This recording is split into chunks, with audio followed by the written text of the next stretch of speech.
Well, I finally got to hold a classic African throwing knife of a particular type, antique of course, for the first time, so I'm going to make a video on it. And this video is made in thanks to Doug, who helped me get my book Deadly Ingenuity out into the world. Traditional African throwing knives are a fascinating group of weapons, and there is much, to our eye, abstract works of art as functional blade. And for that reason, they've always been highly desirable on the antiques market, and the continent pretty much got raided, as people in Europe and the Americas and elsewhere could not get enough of these. I am not an expert in this weapons group. Somebody could spend their entire lifetime just building up expertise in this one subject for sure. And there's that much variation. There's also a lot of mystery, contradictory theories, historical mislabeling by outsiders of anything, any cool-looking knife from Africa as a throwing knife.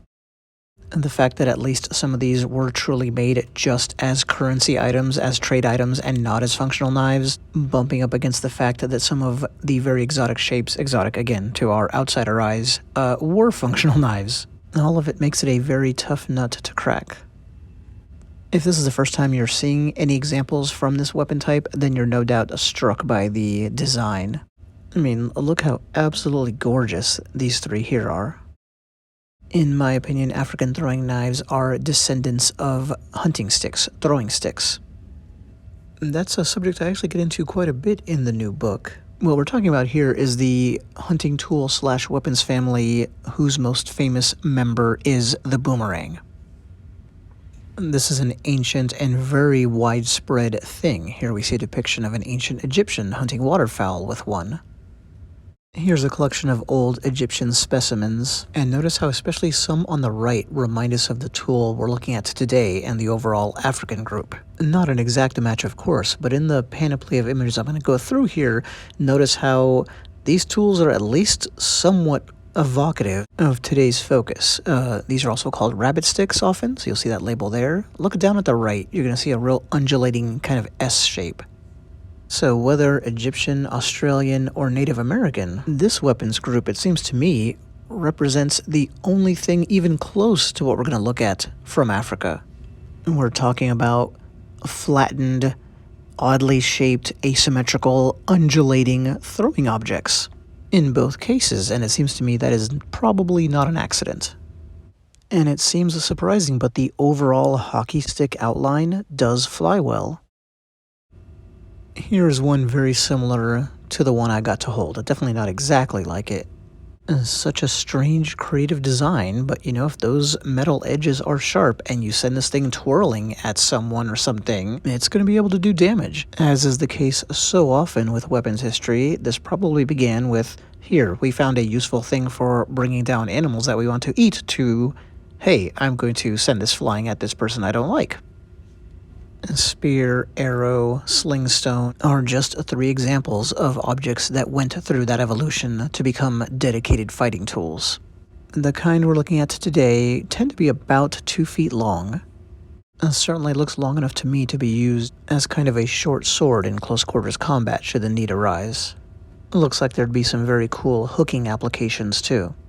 But who invented such a thing? Well, it was the Sara, S-A-R-A people from Africa. They are the largest ethnic group in what is today the Republic of Chad. Of course, they had an indigenous society, belief system, etc. that was greatly shaken up with colonialism. Christian and Muslim outsiders forced their way in.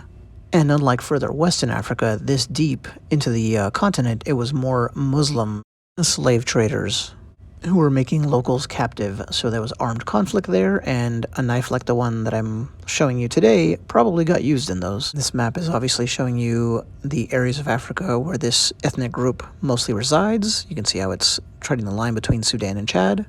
You probably at least know of the concept of ritual scarification in Africa and elsewhere. And well, these people did not play around when it comes to that, as you can see. I mean, that is one of the most unforgettable pictures I've ever seen in my life. Look at this male here. Someone I would fear on the battlefield with or without those scars, but the scars add to the effect. And yes, the women were not exempt from this either. Now, this sculpture that I'm about to show you is said to be of native manufacturer. I'm not sure if it is, but, you know, a reputable auction house, whatever, says it is. And what's interesting for us, on top of just its own innate appeal, is that it shows a figure holding a similar weapon to ours. And as I always say, Africans invented abstract art long before Europe. This seems to be a depiction of this type here, which is obviously closely related to ours. Except that the hook shape is on the very end instead of on that perpendicular spike. As we talked about at the start of the video, there's so much variation within this weapons family that it's just dizzying. Let's see what I'm talking about, because we're back to ours now. Functionally, it makes a lot more sense to me to just have that blade be a perpendicular spike. I don't get the purpose of the hook. Not if we're talking about inflicting damage. I spoke of potential hooking applications. I could see that, but I am wildly speculating. There is not a lot of information out there about how these were actually used other than being thrown. So you have a spinning, multi-bladed weapon headed towards your opponent. Speaking of that, while I give you some up-close views of the characteristically rough but functional metalwork, it's said the overall weapons type could be flung 30 meters. I saw some estimates of 50 meters. That's really hard to imagine. We talked about mislabeling earlier and how a lot of things just get called African throwing knives. I've seen experiments with bulkier models like this. Not this exact shape to be clear, but watching that one, it did not go very far at all. Ours is a lot more slender and more reminiscent in shape to the original throwing sticks, so I suspect it could go quite far. And back to up-close viewing of the iron on ours. I'm always fascinated by imagining the actual creation of something like this, you know, just such a different time and place. Here's an example that's similar to ours, but you'll notice much more thorny and angular in design. And you'll see what I mean when we get up to the head. Meanwhile, this one is pretty straight overall, which is not as indicative of throwing design. Now this one's curved and angular and just hard to understand. So was this one made explicitly as a form of currency? I have no idea. This one, however, is said to be one such, like just made for trading and whatnot, and that makes sense, because you can look at this and say, okay, that was not meant to be used in any practical way. And by the way, our example would have been called by its people I don't know how to pronounce this, but Maya or Mia, M-Y-A or M-I-A, and it's said that these were prestige items. If you were a male and had one of these, then it was a proud possession, and that cultural importance is probably why, at least according to one book, these were carried and used well into the 20th century. This era being said to have long resisted the use of guns and wanting to stick to their traditional ways. Here is the best analog I found to ours. Notice it actually has the hook on the small blade. Not in the exact same shape, but this is obviously the exact same weapon type, and you'll notice below it's described as a Maya or Mia. Well, as a reminder, this video was made in thanks to Doug. Just one example of a broad, diverse, and fascinating weapon type.